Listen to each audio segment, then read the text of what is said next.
Olá pessoal, nesse vídeo eu vou falar sobre o Cânon de Muratori. O Cânon de Muratori é uma lista de livros que devem ser lidos nas igrejas.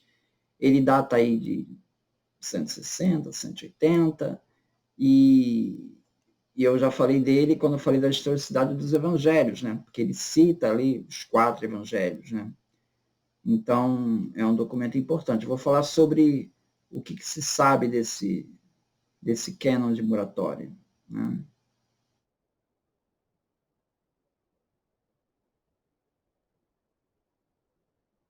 Muratori, então, uma lista do Novo Testamento. Ele foi encontrado por Ludovico Antônio Muratori, que nasceu em 1672, faleceu em 1750, então é do século XVIII.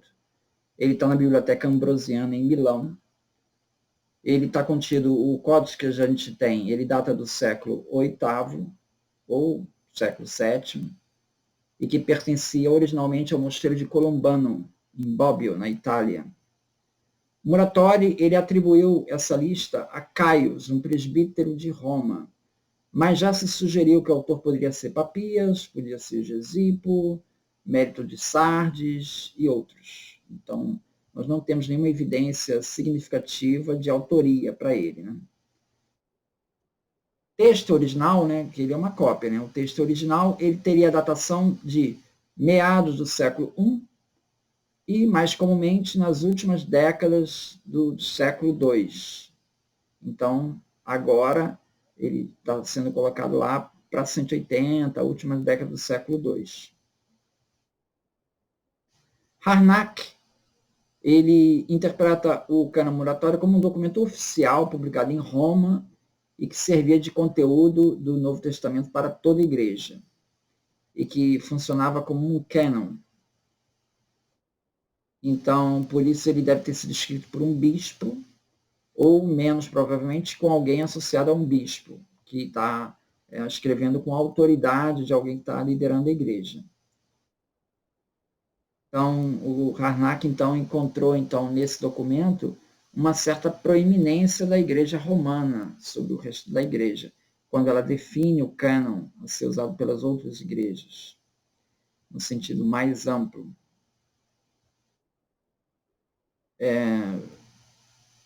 Aí Harnack sugere que teria sido o bispo de Roma Vitor, que foi papa, né, bispo de Roma, de 189 a 199, ou talvez, menos provavelmente, Zefirinos, de 199 a 217, que seria o próximo.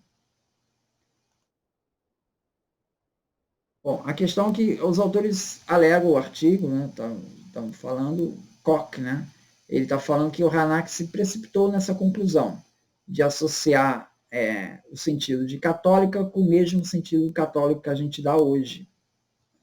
Por quê? Porque ele mostra que o bispo de Cartago, no norte da África, Cipriano, no século III, ele usa o termo católico com outro sentido. Quando duas igrejas estiverem reunidas, ele já se usa o termo católico para essas duas igrejas. Então, a comunidade cristã em cada cidade poderia ser chamada de católica. Então, com relação à data do texto, o texto tem um prólogo que ele faz uma referência assim, mas quando Hermas escreveu O Pastor, mais recentemente, então parece que o texto foi escrito na mesma época de Hermas, em nosso tempo, na cidade de Roma, enquanto seu irmão Pio, bispo de Roma, que faleceu em 154, era o bispo que ocupava a cátedra episcopal da igreja da cidade de Roma.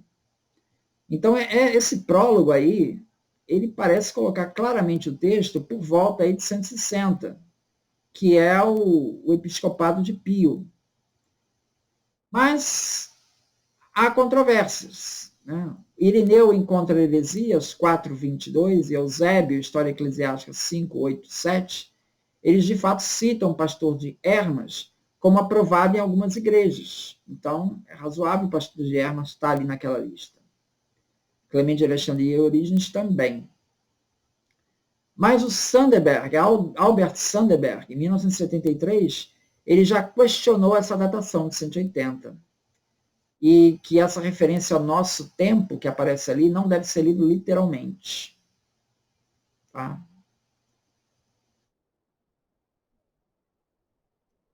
Bom, o cânon de Muratori, ele aceita os 4 evangelhos, só que ele está essa parte aí, quando ele lista os evangelhos, é uma parte que está danificada. Então, a frase está incompleta, ela começa assim: o terceiro evangelho é de Lucas e o quarto é de João. Entendeu? Então, assim, não é que ele não fale de Mateus e Marcos, tá? É que essa frase está incompleta. Se está terceiro, teve primeiro e segundo. Possivelmente é o Mateus e Marcos, tá? Muito possivelmente. Mas ele só se refere explicitamente ao que temos, né? Ao Lucas e Marcos. A lista segue com os Atos dos Apóstolos, com as 13 cartas paulinas, não apenas as 7 ditas canônicas, tá? São todas as 13. Ela considera como falsas as cartas de Paulo aos Laodicenses e a escrita aos Alexandrinos, que não tá incluído no cânon de hoje. Né? Essas 2 cartas ele alega que foram escritas para rebater o Marcião, então não são autênticas. Tem também ali o Apocalipse de Pedro, que é aceito com reservas, ele diz assim, alguns dos nossos não permitam que seja lido na igreja. E tem também a sabedoria de Salomão. O cânon de Muratori, ele seria contemporâneo a Ireneu, ele dá a lista das 13 cartas paulinas, não inclui Hebreus. Helmut Köster, né, ele fala que o Novo Testamento, né, o cânon, seria o primeiro cânon, seria fixado por Marcião em Roma. Marcião chegou a Roma após a morte de Gino e antes da ascensão de Pio à cadeira episcopal.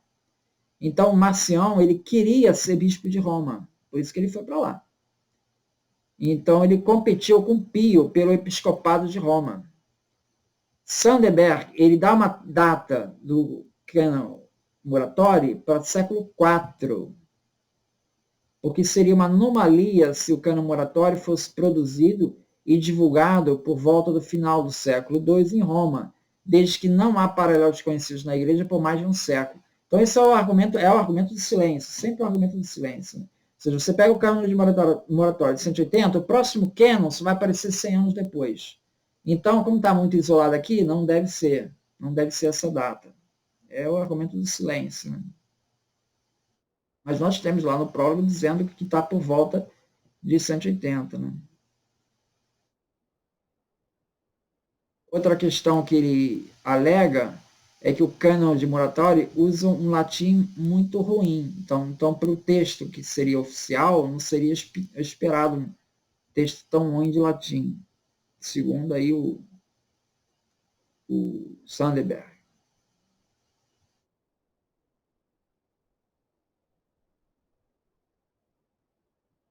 Se esse texto Muratori for falso, né, não for do século II, mas for mais tarde, né, então o apelo a Pio, que ele se refere, pode refletir uma tendência do século IV, quando o códice em que aparece foi copiado. Então, quando ele coloca essas referências aos papas, seria coisa tardia que está sendo colocado lá. Como tal, complementaria o legado em rápido desenvolvimento de um papado romano centralizado e eficaz. Então, quase que o Sanderberg diz que o cânon Muratori foi uma fraude montada para reforçar o papel do Papa. Mas o fato é que nós temos lá aquela referência que se refere no próprio texto, no prólogo, né, que se refere à datação. E os textos que ele cita como lidos pela igreja, bate com a referência que a gente tem da mesma época, de Irineu, que também se refere a listas parecidas. Então é isso. Muito obrigado, então.